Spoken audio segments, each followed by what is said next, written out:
Welcome back. My name is Kumiv. That is Lucky. We'll be talking about UFC 317 today, headlined by Ilia Topuria and Charles Oliveira. What a fight card. What a show. International Fight Week. Incredible time. We were there in Vegas. Amazing that. No. Fuck it. Let's just jump straight into it. Headline. We'll go from main event down throughout maybe the prelims as well. So Ilia Topuria, round 1 KO, as he predicted. Yeah. He said, when I hit him, when I connect, it's over in the first round. Yeah. And in the first round. Charles had moments, right? Charles had moments, but you could see Charles was just trying whatever he could. He started off strong though. He started off real good. Yeah. Like he obviously had a game plan to just stay in his space, walk him down, try and clinch up with him and try and grapple with him.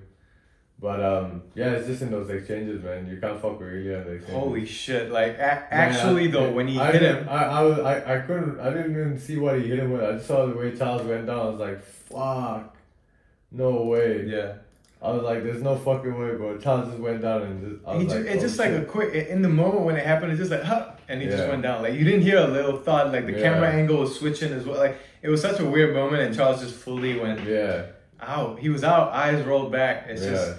That right hand, man, he just sat on there, boom. That right hand was done. He was already out, and then the left hook followed. It was finished, and then he went down there, gave him 2 more extra. I know, Unnecessary, but super necessary. Like, fuck, man. He already cut him as well early in the... Like, Ilia, when he came out, right? When Ilia came out, it was fast and heavy. Everything. You knew he knew he can knock him on the first round. So he wasn't even trying to, like, set it up. He just... As soon as Charles came forward, he was like, ah. Yeah, Charles was doing the same. They both were just throwing at each other, and he was hitting Ilia too, hurting him. Ilia felt the power, of course. That's why he backed up. Yeah. And Charles was doing it, but then obviously he gets sloppy. Obviously, and he already got cut, and his eyes all fucked up. So he's just going crazy. He's just being obviously reckless. Yeah. When you be reckless with a guy that can fucking put your lights out, that it's over, and that's it. Ilia just needed that moment right there. He's a 2-division world champion at 27 years old. Yeah, insane. It's different, man. He's definitely special. He's been special. Like after he beat Volk and after he beat Max, he was already on his way. You knew he was a special fighter. And now he's already 2-division world champion. He's on the greatest knockout run. Yeah, 100%. Think about it. He knocked out Alex Volkanovski. Yeah. Knocked out Max Holloway, who no one's ever knocked out before, and now he knocked out Charles Oliveira. That's crazy. People have knocked him out before. Yeah. But I don't know if anyone's ever knocked him out like that. Yeah. I don't know if anyone's ever knocked him out like that. Nah, I don't think so. No one's ever finished Charles like that ever. Yeah. Ever. Insane, man. Insane. Yeah. Charles was out cold. Yeah, fully. Gone. Yeah. So crazy. Paddy Pimblett is next. Yeah. Paddy. I don't know if Paddy truly deserves it. Nah, I don't think they're gonna give it to Paddy. They will. Arman is number 1 contender. I know, but they're punishing Arman a little bit right now. Yeah. And they brought Paddy in, and when Joe asked him, they immediately did the split screen, and then they brought Paddy in. They faced off. I think the UFC now, because they needed a big fight, they were betting on the John Jones Aspinall one to happen, but now that fell through. They need another big fight, so the biggest one they can make with the history and the stars that Paddy Pimblett and Ilia is, they're doing it just for the sake of to grow the sport and also for that would be an casuals. exciting fight for like fan fight kind of thing, but a real fight would be Arman and Ilia. Yeah, I think that will be a very hard fight for Ilia. Yeah, Arman and Ilia, because from Charles' fight you can see the power difference. Definitely Ilia can feel it. But it's that wrestling, the grappling that Arman will bring. Because you saw how Charles could control him, could do all that. But the thing is, Arman and Ilia are somewhat the same height, so they have somewhat of the same size a little bit. Nah, the size won't be the same. 100% the same. Let me see how big fucking I know Arman looks big, but then if he faces off with Ilia, I feel like it'll be roughly the same size. I don't think so. It's the same thing. Everyone's saying the same with Charles, but then when you see him actually in person, fuck, it's a big difference in size. In height, but in terms of muscularness, Ilia's legs were fucking tree trunks. He's a brolic guy, and now when he got more time to be at lightweight after fighting Paddy, he'll be even more fully into it. I feel like I'm lightweight prime, a bit more heavier, a bit more stronger, but still, that's the thing. Ilia can still put his lights out. That's the danger with that. That's the danger with Ilia. But Arman is a smart fighter. Obviously, he play outside. Arman's kicks, his long range weapons, he uses it way better than anyone else. So that's where we're gonna see that would be a good fight. Problems. They might do Oh, Arman's fighting. Oh no, he's not fighting anybody. Not fighting anyone. No. Dan's not fighting anybody either. Maybe they do. Yeah, Dan maybe and they might Arman. do Dan and Dan Hooker and Arman Arman, Tarkin. yeah. And then the winner of that will fight Ilia. Ooh, let's go, Dan Hooker and Ilia, brother. Let's go. That'll be a crazy one. That'll be a gangster fight. Yeah. Okay. Well, that's that fight. Ilia, congrats to him. Double champ. Double champ. Insane. In the quickest amount of time, we get a double champ. Yeah. It's like it's unbelievable, man. He's actually something special. He's Conor. He got the same special, Conor McGregor rub. Like he's doing exactly what Conor McGregor did, knocking out all these big names and rising. But that's the thing, you can never top what Conor did. Obviously, but like he's the closest, I think. Yeah. At least in today's time. Yeah, definitely. Okay, well that we'll wrap up with Ilia. There's not much to say there. It was a quick fight.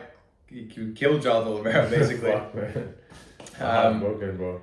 Oh, wait, actually, let's give predictions for the Paddy one. I think Ilia's gonna knock him out. Yeah, I think so too. Yeah, like Paddy gets it way too much. Paddy can mix in the clinches and the knees and all that, but if he get caught, he'll creep his way in and then just find that he shot. finds the chin, it's done. Like he found the chin with Charles. Charles was missing a lot, hitting the gut, hitting the arm. When he found it, it's over. Yeah. You know, but yeah, okay, that's that. Let's talk about some sad news for us because one of our guys from New Zealand, Kai Kara-France fought Alexandre Pantoja and he got submitted in the 4th round. I'm pretty sure it was Third or 4th. Well, I'll just pull it up. I feel like it was going into the round 3. Sorry, Kai Kara-France got submitted in the round 3 rear naked choke. Yeah. He was fighting it though. He was fighting his way as much as he could. Yeah. So he fought it like he didn't quit on himself. You know, that's the thing. Kai didn't quit on himself. He's a true warrior to the end. But yeah, he dared to be great. You know what I mean? Like Pantoja is just an animal, bro. Fucking animal, bro. It's no shame in losing to Pantoja. Right? He's one of the greatest flyweights ever. Exactly. No shame in losing to someone like Pantoja. He's literally one of the greatest flyweights ever, and you dared to be great to go against someone like that. Yeah. And you showed your heart, man. You showed what you're made of. Obviously not the result that you want, but this is the game, you know what I mean? Sometimes you roll the dice, you get snake eyes. So, Kai dared to be great, but it doesn't matter. You know, everyone, we fall, we get back up again, you know what I mean? Brush it off. He's still 32 years old. Still young. Still so much more time left in the game. Yeah. You know, take some time. He'll come back. He can fight his way back to one more title shot. Yeah. Obviously not easy, but I reckon he can build himself back up again. You know, get another 2, maybe 3 more fights. 2-3 more fights. He'll be back in the game. Back in the mix. So head up to Kai. Still did your thing. We're still proud. Still did us proud. Regardless, still did everyone proud. Still did the country proud. Represented us on the stage. You know what I mean? Absolutely. On the world stage. So. There's no shame in losing to someone like Pantoja, and no shame in losing at all, man. Yeah. Like keep your head up, be back again. We'll roll the dice one more time. We go for it again. Absolutely. So shout out to Kai, love you, brother. Shout out to Kai Kara-France. We'll be back again. 100%. And, he's not going anywhere. Definitely not going nowhere. Don't fucking blink, because he'll be back again. Yeah. But yeah, massive congrats to Pantoja though. Pantoja, one of the greatest of all time. Fucking animal. He's a monster, bro. He's a fucking beast. Think about we know who Kai Kara-France is. We know what he's capable of. Look what he did to Kai Kara-France. Yeah. Holding him down, controlling him, even in the striking exchanges. It's crazy how dominantly he just walked forward. You know, zero regard for the power. Yeah, no regard for nothing. He disregarded everything. He didn't give a fuck. Yeah, he just walked down and just walked. He didn't give a fuck. That way, he just walked down, bro. He didn't give a fuck. Yeah. So that's just what he does. He does that to everyone, but he's only gotten better from it. And he's definitely one of the greatest flyweight. 5 title fights, 5 wins. Yeah. And 4 defenses now. 4 defenses now. He's one of the greatest of all time. Flyweights of all time, for sure, without a doubt. So. Yeah. Massive congrats. It's him versus Joshua Van next. It's probably here. They already have a contender. We'll talk about the Joshua Van fight. Yeah, I don't know Joshua Van's ground game. You know, Pantoja could. Yeah, he's never. Apparently he's wrestled quite a bit, but now that he's in the UFC. Pantoja's. Just seeing Pantoja's shit is different, bro.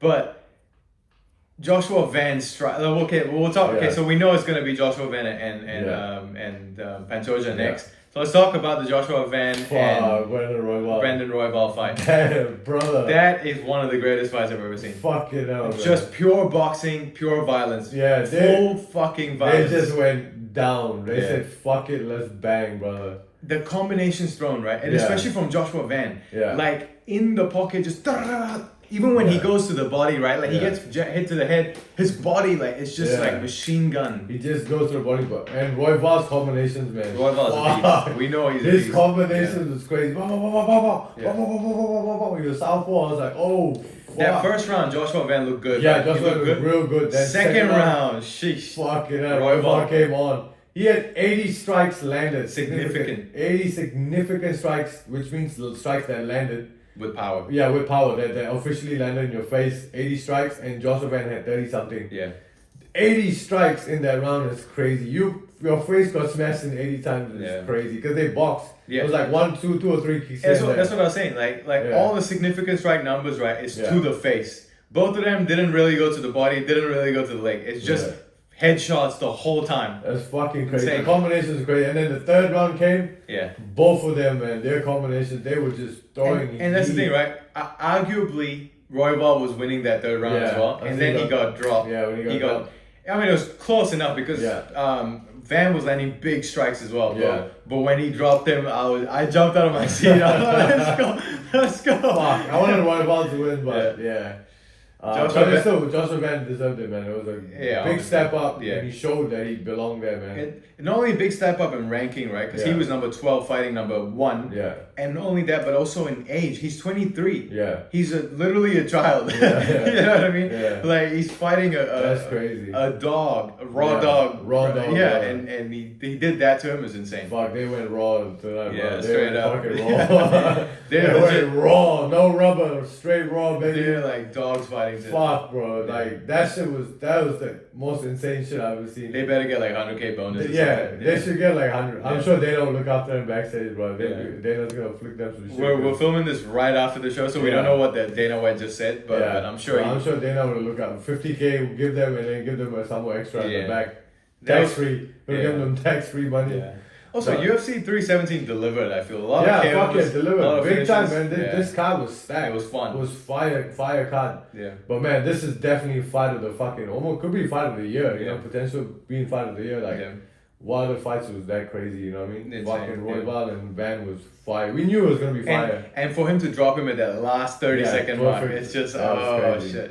It's perfect. Yeah. Picture perfect type of That fight. was, man, this fight was the most fucking fireworks fight ever, bro. Yeah. Real fucking gangster fight. Now that we've spoken about that, obviously Joshua Van won that fight because of the knockdown. I think he won round 1 and 3. Yeah. Round 2, obviously. Round 3, he only won towards the end. Towards the end, He was losing, but he got the win. Yeah. So now, if Joshua Van fights Alexandre Pantoja, how is that fight gonna go? Yeah, I don't know. I just see Pantoja taking him down again. Yeah. Taking him down and getting that back. It's the same. It's so hard to stop him from taking you down. He like molds you. He's Like, so good. The way he so hooks slick. his legs in. He's so slick with getting the back. Like Yeah. he gets the back so quick, so slick with it. Like it's almost like I don't know how to explain. It's like I was watching him. I'm like, how the fuck is he doing that? Like. He's so good, bro. Like he just wraps around you so quick. He's pressure. He walks you down. Yeah. When once he grabs hold of your leg, throws you down. He wraps around you very quickly. Like it's like a wet blanket. He just wraps around you. Swoop, and that's it. You're caught. Yeah. I don't know. I know Joshua Van obviously has the same thing like Kai. You know what I mean? Like you can catch him with your punches and try and put him out. Yeah. But if you don't, he's gonna grab you and take you down, and he will just throw with disregard as well. You know. Yeah. I think I don't think he's going to beat Alexandre Pantoja, but I think he's gonna have big moments with him in there. Yeah, I think it'll be a very good fight. But because of how he's a pocket fighter mainly. His whole thing is bridging the gap, and like Ilia, his boxing style is in the pocket. So if Pantoja comes in like how he came on Kai, like try to take away the space, that's when he's gonna go overhand rights But then again, Pantoja might come in with a different game plan because. With Kai, I think his game plan was he knows Kai needs that range, and then step in and lunge in from far with the right hand, right? He knows that's what Kai wants. So if you're in Kai's face, Kai's not an inside pocket boxer type of guy. Kai needs the range with overhand rights. So I think that his game plan was I'm gonna just meet him and crash into him so that he can't throw. Yeah. And you saw that when he fought Kai, when Pantoja fought Kai. Yeah. But with Joshua Van, because he's a pocket fighter. Maybe Pantoja will come out a little bit more distant, a little bit more. But no, he'll still go in there. You can throw in the pocket, he'll just grab you and then try to clinch you and then start. Like, that's good for him like, because think about it. he won't mind taking 1 or 2 because you know if Royval can take damage, fucking Yeah. Pantoja can take damage for days. Yeah. So it's in that exchange where he'll grab a hold of you, grab your leg and take you down. Yeah. You know? So yeah, you'll have big moments, you will land, Yeah. but he doesn't mind eating and taking you down Yeah. because once he gets you down, you're fucked. You know? Yeah. So that's how I see it going, you know? Yeah, I think Pantoja's gonna win as well. Yeah. I don't think he's gonna outstrike him because Joshua Van's striking is very good. Yeah. But he will obviously try to strike, obviously, which he will. Yeah. And then once he starts getting hit and whatnot, he'll just grab him, take him down, Yeah. and go to the ground with him again. Yeah. But yeah, I think Pantoja wins yeah, as well. and it's hard to doubt Pantoja when you Yeah, can't doubt especially what he's done. I think he's now past Demetrius Johnson for the most finishes in UFC flyweight title fight history. Oh shit. Yeah, so he's got how many finishes has he got in title fights? He hasn't finished anyone apart from just Kai Sakura and Kai, right? Both Kais, which is crazy. So he submitted both Kais with rear naked, so it's kind of well. He didn't submit Brandon Royval, did he? He didn't submit. I don't think so. I don't know. I can't remember how he. So he fought Moreno, he fought Royval, he fought Ursek, Asakura, and now Kai. Yeah. Kara France. But okay, anyways, that's that for that fight. And then after that was Beneil Dariush versus Renato. I told you, Uncle Beneil. I went with Uncle Beneil, baby. I thought Moicano was gonna do a lot better than he was gonna. Beneil did fucking gangster, insane. bro. The kicks, the leg kicks, the body kicks, the head kicks. Those were fucking gangster, bro. That fucked him up. Yeah. Moicano had that good moment, that one punch, like I said. The 1-2, yeah. Yeah, I told you, he had that one moment, that one punch, and dropped him, but Beneil survived.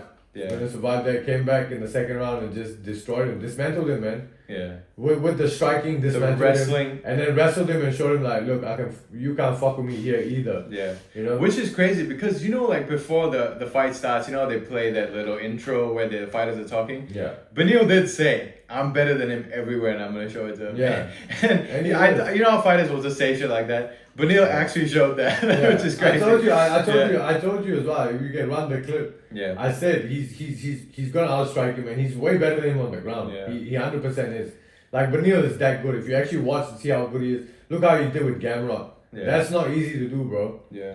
I just thought Moicano had momentum because Beneil seemed like he's out the door already. He's coming off two losses by finish and all that kind of stuff. Injuries. It's hard to count him out. He broke his foot and all. You know what I mean? Just all that. Yeah. All that accumulation. I was just saying, Moicano been on attack. His only loss was with Islam Makhachev. He was on a 5-fight win streak. I was like, it seemed right to pick Moicano, and he was the favorite, I'm pretty sure. So, but Moicano had that huge, great moment, and then he just got tired. He just got tired, and he started just to give. No, not only tired. Yeah. It's just like the power, the striking. When you're getting fucking hit all the time, and your body's getting smashed, your legs getting smashed. It's like fuck. Like, how do I go in? Every time I go in, I'm getting hurt. You have to think about it. Like, it's not easy when you get hurt, especially in those little gloves. Even a jab hurts. Yeah. And Beneil throws with so much power. His kicks have so much power. So you want to go in. That one body kick he landed, he sunk it in his whole fuck. Yeah. So imagine now you want to go in. You're like, fuck. Am I going to take another body kick or am I going to get hit with this straight left? Yeah. So all these things will play in your mind. And then now you try to grapple with him, and this motherfucker's fucking me up on the grappling. Yeah. So now it's like that is what makes you fatigued. It's not so much the exchanges. Of course, the exchanges make you fatigued, but it's the mental part. Once you're like, okay, fuck, I don't know what to do here, your body just shuts down. Yeah. You know? Because your mind shuts down, you're like, fuck, I don't know what to do. Now you're just staring. Now you're just staring and you're just getting hit. Yeah. And you're just fatigued because of that. You're fatigued because you don't know what the fuck to do. You're just standing target now. You just don't know what to do anymore. Yeah. And then, Beneil just fucking dismantled him the whole fight. Yeah. Literally shut him down. Completely. And complete shutdown, complete shutout for Beneil. And that was a gangster fight, man. Beautiful fight. Congrats to Beneil, but you already know what I mentioned this earlier. Who's next for Beneil? Who? They're feeding him to Mauricio Rufy. Brother, Mauricio Rufy about to lose. You heard it here. No, he's not. You heard it here first. No, he's not. Mauricio Rufy about to lose to Beneil. Beneil versus Rufy is next. I kind of get a feeling it is going to be next because they gave Rufy Bobby Kiing or whatever his name is now. King Green, not Bobby King Green. Who's Bobby King? I know the name. I don't know. But anyways, they gave him King Green and finished him spinning back kick. Yeah. And now they're gonna give him Beneil. It makes it just makes the most sense for lightweight. And, and, Yeah. and Rufy was there as well, International Fight Week. Yeah. Yeah, Beneil's done, brother. Beneil, your time is up, buddy. No, I'm joking. Good fight from Beneil. Great fucking fight. And then next, my fucking guy. Payton Talbott. Payton Talbott, the GOAT, the motherfucking GOAT. He fought Felipe Lima, who was a fucking savage as well, man. That guy was on a tear. On a fucking tear. But man, Payton Talbot showed levels. Motherfucking levels. Levels in the striking, levels in the grappling. Yeah, the grappling levels though. Fuck. Yeah. The takedown defense, the surviving, the getting through, getting out on all those fucked up positions that he was in. And just reversing position. Yeah, reversing getting every the back. single position that he got. Even when he had the back, he shocked him off, then rolled, Grammy sat rolled. on his face. He didn't. he literally, that ending exchange, he was sitting on his face. It's crazy. It's Shout out to Frank Ocean. Yeah. Payton been in that position plenty of times. He knows he's got plenty of experience in that position. He been grappling with Frank Ocean. He got the Browns in. But shout out to the LGBTQ HDMI PS5, bro. They're coming for your ass, bro. They're coming on your ass. Hey, I said shout out to them. One of their own. Yeah, they just want to shout out on your ass.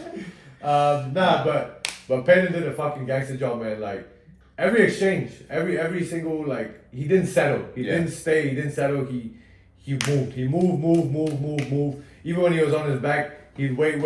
He would switch. Let him take the back and he'll get back up. Yeah.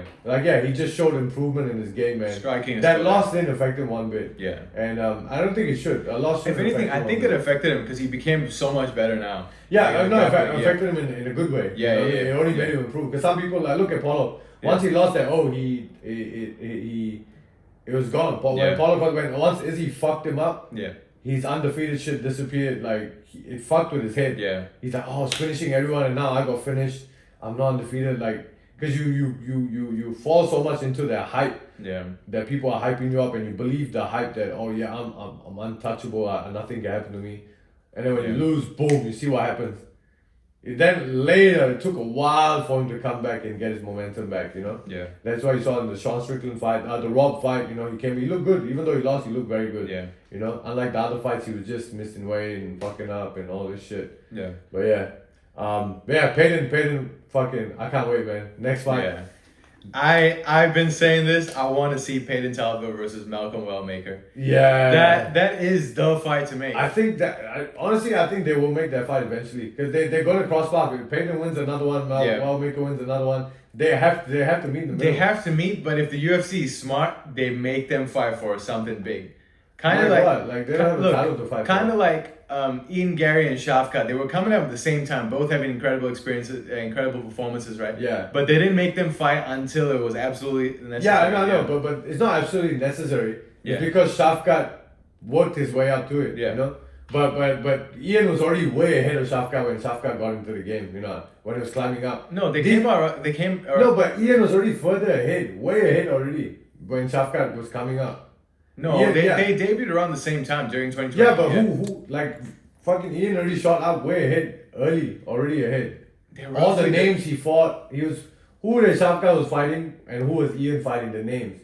He had bigger names and he was already up there. Shafkat already fought Stephen Thompson and fucking Ian already beat whoever the fuck he beat. So I'm saying Ian hasn't fought anyone really. Bro, hold up. I need to see who Ian fought.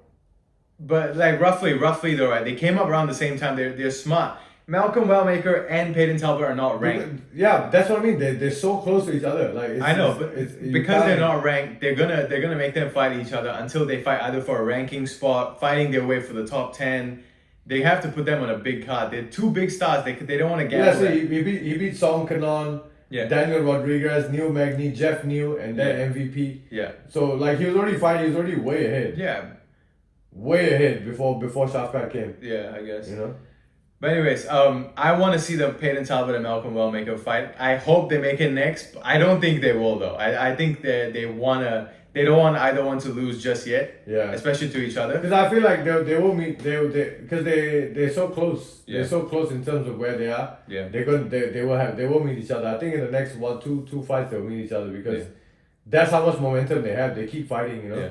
And if I'm being honest, I've been saying this from the start. Payton Talbott, one of my favorite fighters of all time. Like in recent years, newcomers, right?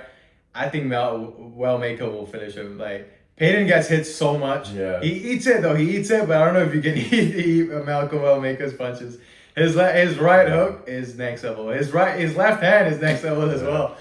So that'll be a firework fight, but I'm going with my guy Payton Talbott. Yeah. I love Wellmaker as well. It's a hard one to pick, but yeah. I'm going with Wellmaker, man. But yeah, honestly, I want to see Payton Talbott. Shout out Atlanta. I don't know if he's from Atlanta, but when he was in Atlanta, he was hyping it up quite a bit. Actually, I think he's from Georgia. I don't know actually where he's from. But wherever he's from, shout out to that player. But yeah, Wellmaker and Talbot will be a gangster fight. That is the fight to make. They have to make that fight. Shout out to Payton Talbot, great fight. I was just thinking about this, right? Imagine he's fighting out of some gym called Reno MMA or something like that. I don't know what, like, imagine who else is in that gym and what kind of style are they breeding? Or is it just Payton Talbot? There's no way. There has to be some other teammates. Obviously, there's a lot of teammates, obviously. But like, you know, like CKB, when Izzy came and his style kind of influenced the gym entirely. So everyone kind of had the same feint and rangy and all this kind of stuff. And Eugene's way of coaching as well. It just kind of trickled down on everybody. Everybody has the same sort of flavor. I wonder if Reno MMA will have the same. Yeah, obviously it would. Like that. You know, like the Granby rolls that Payton does and backflipping out of shit. I wonder if that's something that they encourage to do. Like I'm sure that's part of the game. Like, and that's what I'm saying. Like now, think about if that is the case, right? If that is the case in Reno MMA, how many other guys from Reno MMA are gonna come out where they're just like Payton Talbot, where you're there's so many prospects. Yeah. Think about it, CKB. There's so many prospects people don't even know. I know. Like, look at Nixon. Yeah. Look at all these guys that we have. But no one knows, you know what I mean? So I'm sure. So obviously Reno, wherever he's from, they have those prospects that we just don't know, and in due time they'll come out and be like, oh shit. And then I feel like if they all come out kind of with the same sauce that Payton Talbot got, it's gonna be whoa. I mean, think about Nixon, like literally no one, like world stage wise, no one knows who Nixon. No one knows that this guy is here. This guy exists. Yeah. But we know. Yeah. And then 5, 6, 7 years from now, when the world finds out. He's an animal, bro. He's a fucking beast. Could you imagine? You know what I mean? Yeah. Fucking hell, man. I can't wait to see Nixon get to. He's not. I mean, he's very young still, so I feel like he shouldn't rush him. That's what I'm saying. 6, 7, 8 years time, bro. He's gonna be an animal, bro. Yeah. Fucking hell. But I'll be retired by then. I've been retired. That's UFC 317. Yeah, the prelims were, I watched most of it. It wasn't that great. Apart from that one thing that I didn't really... My wife fought on... I know, it was a boring fight. But apart from one thing that I found pretty controversial, and a lot of people agree as well, all the comments are saying it as well, is when Gregory Rodrigues knocked out Jack Hermansson, he slowly walked him and hit him with the follow-up shot that wasn't needed, Yeah, to me, I think... It is what it is. It's the game, man. It happens. I know. You know what I mean, because otherwise, you want to talk about it, we can just say the main card was the same thing with Ilia Topuria. Knocked him out. His life child was dead. Yeah. He went there 1 and 2. I get it. So I know. Same thing. So but it's a lot different in the context when Ilia knocked out Charles. I'm not saying it's fine. It's fine. Hit him with follow-up shots. I feel like with Ilia, he immediately ran to, he fell down. I'm going here. And I understand that. Your argument earlier in the day. Let me finish. Your argument earlier in the day was, it was just in the moment. Once you're already going, you're in the zone, you go and hit it, and that applies to what Ilia was going through. I'm saying the same. Yeah, but for Gregory Rodrigues, it's a lot different. It's a lot different for Gregory Rodrigues because Hermansson already fell down. He was a few feet away, and he slowly walked to him, took 2 steps. He wasn't that many feet away. He took one, 2 step, and that's it. Boom. And he took another one. You're in the moment, you're not thinking. You're just gonna go. I know, but that's what I'm saying. But he could have thought. He definitely could have thought. He could have stopped himself. You could have said same thing for Ilia for that second follow-up shot. You didn't. Yeah, that was. You were right there on him. You hit him. You know the nigga's dead. Yeah. You chose to go and take. But like I said, when you said he's in the zone, it applies to him then because he immediately ran. Like Charles just hit the floor. He's already on him. I understand. You immediately ran. You threw one. What about the second one? You already know. You can see. You're in the zone, right? I know. You can control yourself. That's what I'm saying. I'm saying you said the zone thing. So it applies to Ilia. It applies to Ilia because he was already in the zone. He already was like, I'm on him. 1, 2, like quickly. Nah, it wasn't that quick. Whatever. 1, 2, whatever it is. He was on him immediately, and he was in that zone. With Gregory Rodrigues is so much different because he wasn't on him immediately. He fell down. He walked him 1-2, and then he went bomb for no fucking reason. Yeah, but no reason the ref didn't unnecessary. come push you off. Everyone says the same thing. Until the ref doesn't come push you off, it's not. And it's the moment like you hit him down, you don't know, like you're not checking to see is this guy alive? Is he? I don't give a fuck. I need to finish the job. It was clear he was dead. Oliveira was clear dead too when he went down, bro. Oh my god, you keep bringing up the Oliveira one. It's the Ilia same. jumped on him immediately. Ilia didn't walk on him slowly and hit him. Yeah, I know, but I'm saying the second follow-up shot, it doesn't matter whether you're in the zone or not. You're on the guy, you know he's out. Why'd you go for the second one? The second one wasn't like you did that. Regardless, It's the same thing. it's unnecessary. Those are some bullshit shots. Yeah, both it's unnecessary. Both of them threw some bullshit, especially the Gregory Rodrigues one. Go look at not just me. Go look at every comment. Is anyone gonna say? Go look every comment about Ilia. No one's gonna say that second shot was unnecessary. Listen, every comment about the Gregory Rodrigues situation is that Joe Rogan on the mic to him was saying, I really wish you didn't hit him with the second one, but I understand. He said that. All the commentary team as well was immediately That's what I'm saying. He wishes it didn't need to happen, but he understands. Why does he understand? Because that's part of the game. I get it too, I get it. So you can't blame the fighter that you didn't need to do that. No, fuck no, this is the game. No, he didn't. Ngannou did the same thing when he knocked out Overeem. Yeah. The Stipe one was quite quick. It was, I would give him a bit of leeway because Stipe just fell and he went. But look, what the fuck are we talking about here? Give him leeway for what? This is fighting, bro. Like, this is the fight. I'm not there to think, is he okay? I don't, that's not my job. It's not to think, is he okay or is he finished? Is he dead or not? It is fighting, but there is sportsmanship as well in there. That's like the guy fell down. If soccer kicks are allowed, listen, if soccer kicks are allowed, you knock someone out, he's clearly out. Are you going to run and kick him in the head? Look, this is fighting though. What you can't run in fucking football. It doesn't matter. Ronaldo's fucking head. If it's within the rules, it's within the rules. But no, look, sportsmanships or not, these guys have worked so hard. Think about how hard it is. You don't know, I don't know. We've never been through those kind of camps. We don't know what the fuck they had to go through, how much they had to sacrifice to get to where they are, and what it takes to get into that zone. Yeah. Am I willing to risk this guy might survive and get back up? You don't know. Like, you don't think about any of these things. All you care about. Until this fucking guy in the black shirt doesn't tell me to stop, I'm not stopping. I don't give a fuck. Yeah, I get it. It's not like I don't understand that. Yeah. I'm saying specifically for Gregory Rodrigues. I've seen so many follow-up shots before. It doesn't bother me. Look, matter of fact, what about the Bobby Green one? What about when Jalen Turner or whoever the fuck was on it? Did I say that was normal? That was okay? No, that's what I'm saying. Yeah. But that's the game. And it's not the fighter's fault, it's the referee's fault. Yeah, and look, Jalen Turner admits as well. He doesn't just go like, whatever. He admits, he said, I'm never the same again. I don't want to hurt too many people. I don't want to do that to someone else. Yeah. He said that, and that's why he fucked up with the Moicano shit. He didn't follow up. He didn't follow up with Moicano. But see, the Moicano one, Moicano didn't go out cold, eyes roll back. Moicano just got knocked down. And he got back up. No, knocked down. He went back down. He didn't do this shit. He didn't do that shit. Okay, with his eyes rolled back. But think about it. Now, how is he? So you saw that, right? Yeah. How is Rodriguez supposed to know that this guy is not going to get back up? I don't know. It is blatantly obvious. It was so. It's so hard. Look up the photo, man. It's so bullshit. You can't go to knockout. It doesn't matter. You can't blame the fight. You can't be like, it's bullshit. It's not my job to care. In the moment. Afterwards, I can feel bad. We don't even know how he feels later on. Yeah, that's not the point. You know? I'm saying that's the same thing with Jalen Turner. That was the point because he didn't say it right in that moment. Okay, it was later on. He was like, "Fuck, I felt bad for it." Yeah, I know. You know? But still, he didn't stop. Also, he didn't. Yeah, he didn't stop. I'm not saying that was good. What? Yeah, you're making it I know you're not saying that was good, but that's the point.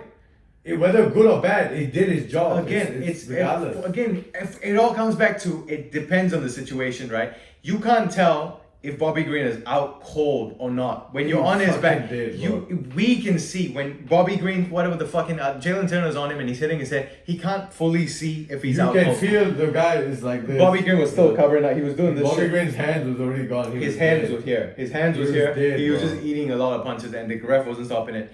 You can't see his eyes roll back. You can't see him through the shit. He was already dead, man. Yeah, he wasn't even there. Okay, now compare that to Jack Hermansson. Which one is more obvious? The guy is completely dead. To us, both. Oh my God! Whatever. We'll just end the podcast here. This is never gonna end. That's it. My name is Kumiv. That is Lucky. We're out.